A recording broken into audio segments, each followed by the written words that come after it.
Namaste students. खुश रहो बेटिया. I, Jevin Preeti Singh, Faculty of Pharmaceutical Science, Jyoti Vidyapeeth, Women's University. Today, I will discuss about the topic General Principle of Analytical Method of Validation. General Principle of Analytical Method of Validation is very important part of the calibration and validation. This topic belongs to the quality assurance for the B Pharm 6th semester students. Now we can discuss about the objectives of analytical method validation. Firstly, to discuss various aspects of analytical method validation. And second one is principle of analytical method validation and approaches to analytical method validation and characteristics of analytical method validation.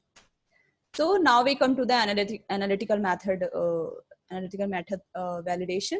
According to US FDA, establishing document evidence which provides a high degree of assurance that a specific process will consistently produce a product meeting its predetermined specification and quality attributes.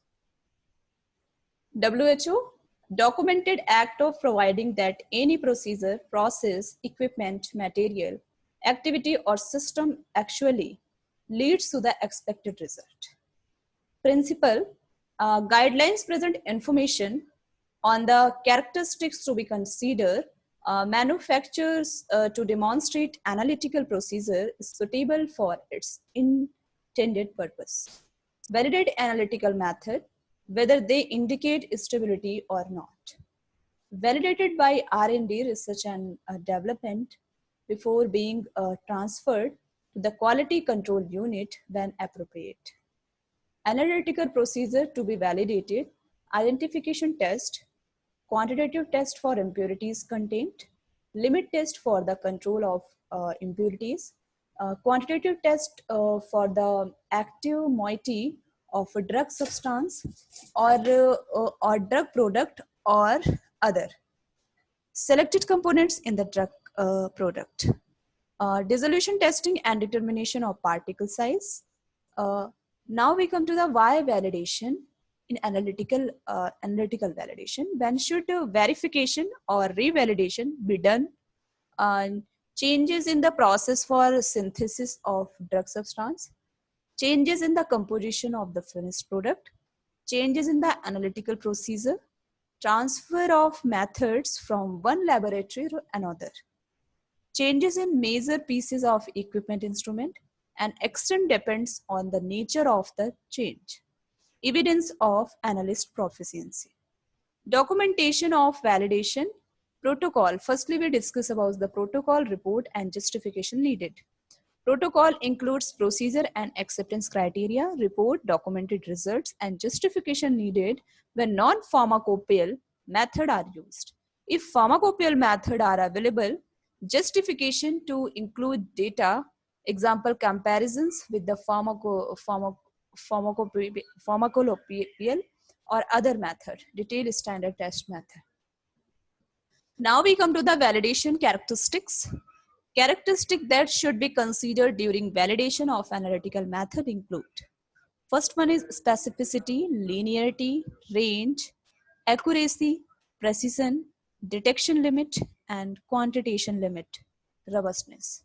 Accuracy, the degree of agreement of test result with the true value or the closeness of the result obtained by the procedure to the true value. It is normally established on sample of the material to be examined that have been prepared to quantitative accuracy. Accuracy should be established across the specified range of the analytical procedure. And now we come to the precision.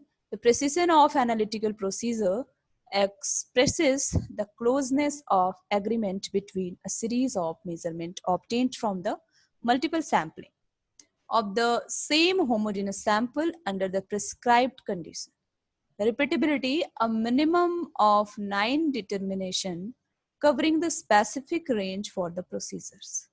Example, 3 concentration, 3 replicates, each or a minimum of 6 determinants at 100% of the text concentration.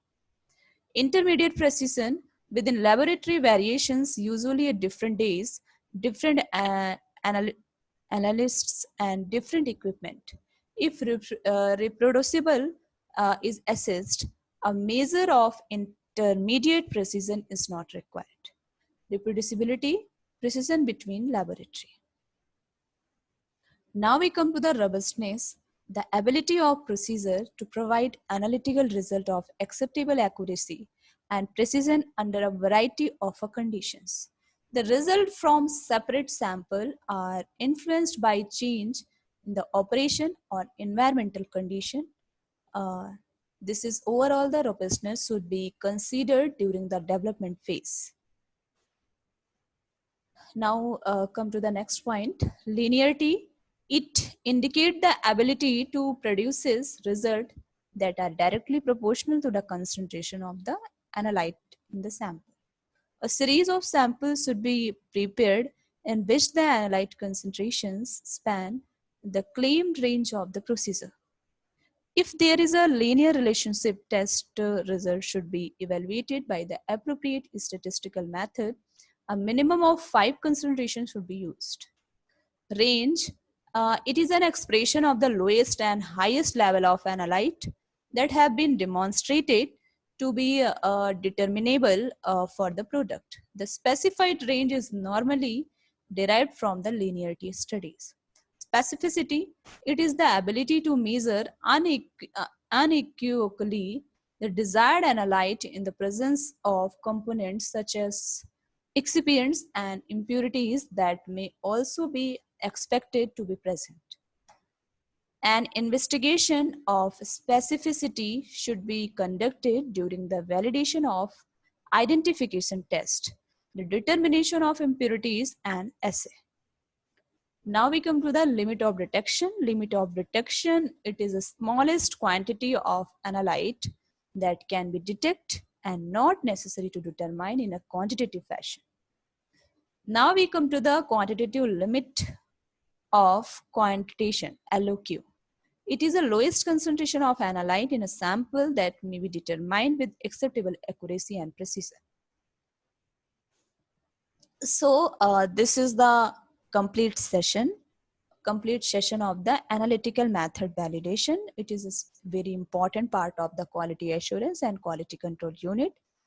Belongs to the subject quality assurance for the B.Pharm 6th semester students. This session powered by the digital version 2.0 Jyoti Vidyapeeth Women's University. I hope you are satisfied with my digital session. If you have any query, please mention in comment box. I will resolve it your problem by the problem resolving class on every Tuesday. Now the next topic of the warehousing in next session. So thank you students, and thank you for the listening of this lecture.